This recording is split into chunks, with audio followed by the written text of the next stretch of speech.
오늘 하나님의 말씀 데살로니가 전서 2장 5절로 8절입니다. 제가 읽습니다. 너희도 알거니와 우리가 아무 때에도 아첨하는 말이나 탐심의 탈을 쓰지 아니한 것을 하나님이 증언하시느니라. 또한 우리는 너희에게서든지 다른 이에게서든지 사람에게는 영광을 구하지 아니하였노라.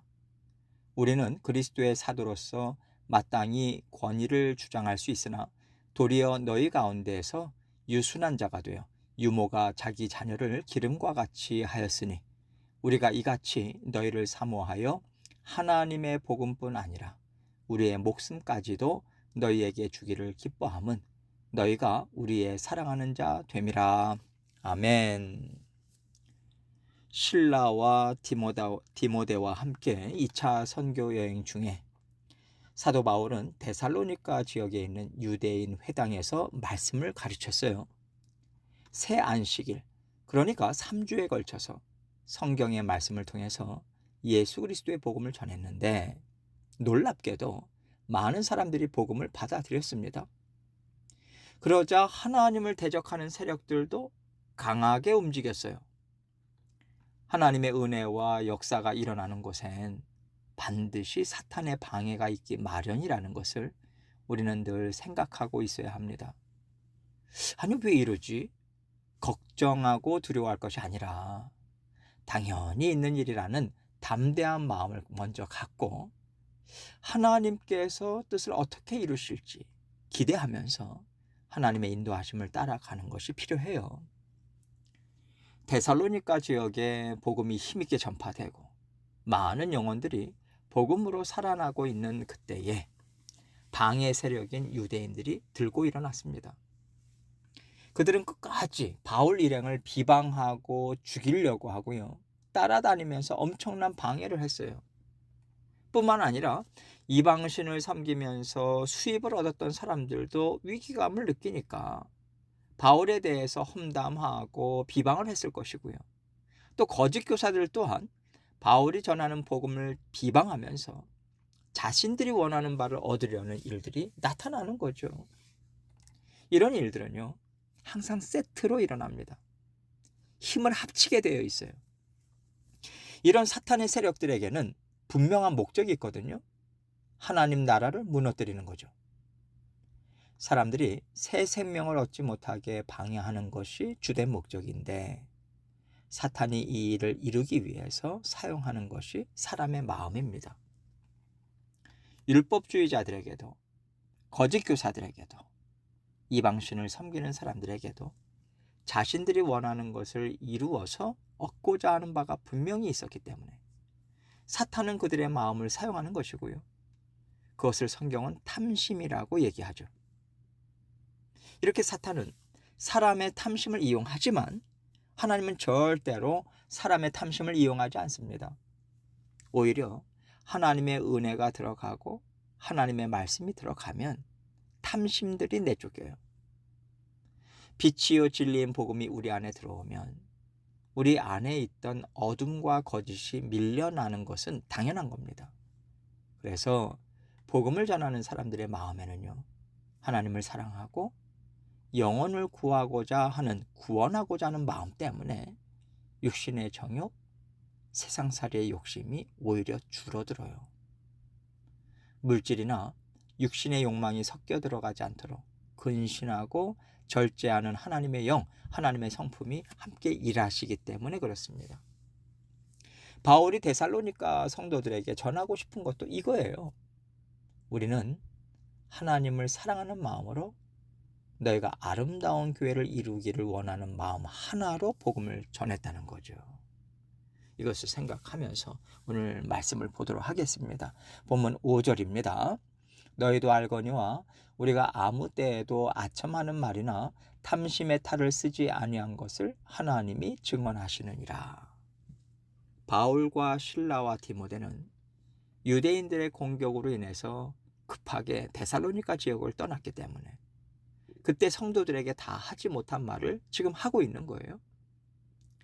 바울 일행을 공격하는 무리들은요, 바울 일행은 진리의 복음을 전하는 사람들이 아니야.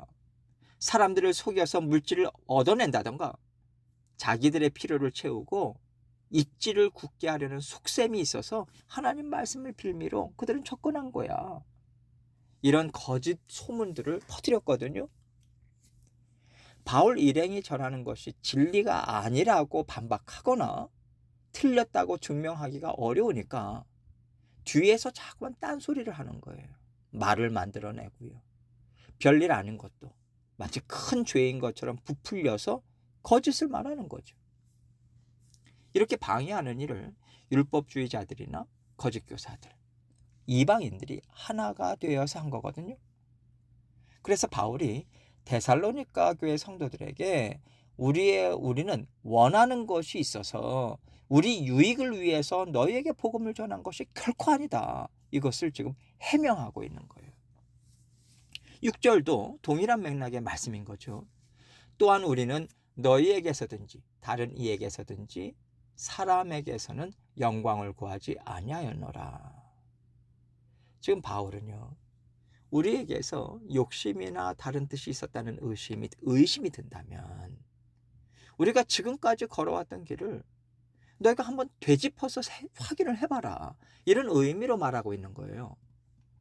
너희에게서든지 다른 이에게서든지 라는 말은요, 데살로니가 교회 성도들뿐만 아니라 다른 지역에서 바울 일행이 복음을 전한 사람들에게 물질을 구한 적이 있는지, 그들로부터 인정받고 그 지역에서 영향력을 끼치고자 한 일이 있었는지를 한번 알아보라는 거예요. 다시 말해서 우리가 지금까지 이런 것을 추구하면서 하나님의 복음을 전하지 않은 것을 너희는 쉽게 확인할 수 있을 거라고 단언하고 있는 겁니다. 얼마나 바울 일행을 애워싸고 흠집을 내고 없는 말을 만들었으면 이런 얘기까지 했겠어요. 이런 것을 보면요, 복음을 받아들이고 또 함께 복음을 전하는 일을 감당하기 위해서는 무엇보다도 서로에 대한 신뢰관계가 중요하다는 생각을 하게 됩니다. 돈을 주고받는 비즈니스 관계에서도 신뢰가 중요하고, 마음을 주고받는 가족이나 연인 관계에서도 신뢰가 중요하잖아요. 하물며 영원한 생명을 주고받는 성도들의 관계에서 신뢰가 얼마나 중요하겠습니까? 그래서 바울은 데살로니가 교회 성도들에게 우리에게 다른 마음이 없었다. 우리의 진심이 이러하다. 알려주는 거예요. 이렇게 복음이 힘있게 전파되기 위해서는 신뢰관계가 먼저 형성이 돼야 되는데 우리는요, 신뢰관계보다 일을 먼저 생각할 때가 많죠. 믿음의 사람들은 복음을 전하든 돈을 버는 일이든 언제나 진심을 갖는 것이 참 중요합니다. 그리고 그 진심을 아름다운 그릇에 담는 것 또한 중요하다는 생각을 하게 돼요. 아무리 진심을 담았다고 하더라도 무례하거나 강압적이거나 잘못된 방법으로 전한다면요, 그 진심은 전해질 수가 없거든요. 더디 가더라도 신뢰를 쌓아가는 길을 선택하는 것이 풍성한 열매와 함께 기쁨도 누리는 방법이라고 생각합니다. 그래서 하나님의 말씀을 힘있게 전파하기 위해서 마음가짐도 중요하고요. 복음을 전하는 방법에 있어서도 다른 사람의 마음을 상하게 하지 않도록 지혜를 구해야 돼요. 눈치를 보라는 것이 아닙니다. 진심이 왜곡되지 않도록. 바울이 말한 대로 사사로운 욕심이나 다른 속셈이 없다는 것을 증명해 보일 만한 말과 행동의 정결함이 함께 따라야 된다는 거죠. 보여지는 부분, 복음을 전하는 통로나 방법들에게 있어서 거짓이 묻어나지 않도록 애를 쓰는 것이 정말 중요합니다. 그래서 믿음의 사람들에게 질서가 중요한 거고요. 예의가 중요한 거고요. 순전함, 정결함, 정직이 중요한 거죠. 7절입니다. 우리는 그리스도의 사도로서 마땅히 권위를 주장할 수 있으나 도리어 너희 가운데서 유순한 자가 되어 유모가 자기 자녀를 기름과 같이 하였으니, 초대교회 당시에는 하나님께서 그리스도의 복음을 전하도록 권위를 부여해 주신 사도는요, 굉장히 중요했어요. 왜냐하면 거짓이 복음에 섞여 들어가지 않고 순전한 복음을 전하기 위해서 하나님께서 안전장치를 해 주신 거거든요. 그래서 사도들을 중심으로 전해지는 복음만이 진리라는 근거로 복음을 전했습니다. 바울은 자기가 사도로서 복음에 있어서 권위를 갖고 있다는 권위의식을 갖고 사람들을 대한 적이 없다고 말하고 있어요. 권위라는 것이요, 육신의 본성과 만나면 사람을 다스리려는 욕망으로 변질되기 쉽습니다. 사실 권위뿐만 아니라 하나님의 은혜든 사랑이든 여러 가지 복들도요, 육신의 본성과 만나면 부패하고 변질되기 쉬워요. 바울도 그 자신의 육신의 본성과 싸우고 있는 사람이기 때문에 잘 아는 겁니다. 그래서 사도로서의 권위가 얼마나 아름다운 것이고 하나님 말씀을 세워가는 데 있어서 얼마나 중요한지 잘 알고 있음에도 불구하고 마음에 담고 사용하지 않았다는 거예요. 자칫 잘못하다가 자신의 교만함으로 부패한 마음 때문에 하나님의 말씀이 예수 그리스도의 십자가 보혈이 땅에 떨어지는 일이 있을까 봐 극히 두려워하는 마음을 갖고 있는 거죠. 이 마음으로 사도 바울은 사도라는 권위를 내세우기보다 오히려 유순한 자가 되어 유모가 자기 자녀를 기름과 같이 하였다고 얘기합니다. 유모는요, 남의 자녀를 대신 돌보는 사람이잖아요.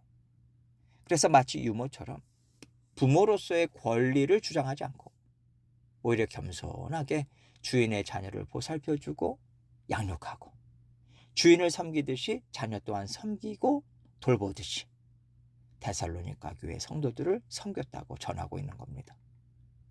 8절입니다. 우리가 이같이 너희를 사모하여 하나님의 복음뿐 아니라 우리의 목숨까지도 너희에게 주기를 기뻐함은 너희가 우리의 사랑하는 자 됨이라. 바울 일행은 이렇게 데살로니가 교회 성도들이 예수 그리스도의 복음 안에서 진정한 만족과 기쁨을 얻고 영생의 삶을 힘있게 살아가기를 간절히 바라는 마음 하나 가지고 그들과 함께 했어요. 이렇게 함께 하는 것이 쉬웠겠습니까? 복음을 전하는데 자신들의 모든 인생을 걸었음에도 불구하고 그 인생이 잘못됐다고 거짓이라고 공격을 받을 때 얼마나 그 마음이 힘들고 순간적으로 인생이 송두리째 흔들리는 것 같은 힘겨움이 있었겠어요. 그럼에도 불구하고 기쁘게 복음을 전할 수 있었던 것은 독생자 예수 그리스도를 십자가에 달려 죽이시기까지 우리를 사랑하셨던 그 하나님의 심정이 바울 일행에게 있었기에 가능했던 겁니다. 그래서 우리가 하나님의 나라를 이루어가고 하나님의 자녀로 살아갈 때도 언제나 예수 그리스도를 내어주시기까지 우리 편에 서셨던 하나님의 한결같은 사랑을 통해서 말씀을 보고자 하고 또 말씀을 의지해야 돼요. 우리에게 어떤 환난이 있어도 하나님의 사랑을 믿는 믿음이 흔들리지 않기를 이와 같이 하나님은 간절하게 바라고 계시다는 것을 생각하시고 하나님과 함께 동행하시는 저와 여러분이 되시기를 주님의 이름으로 축원합니다.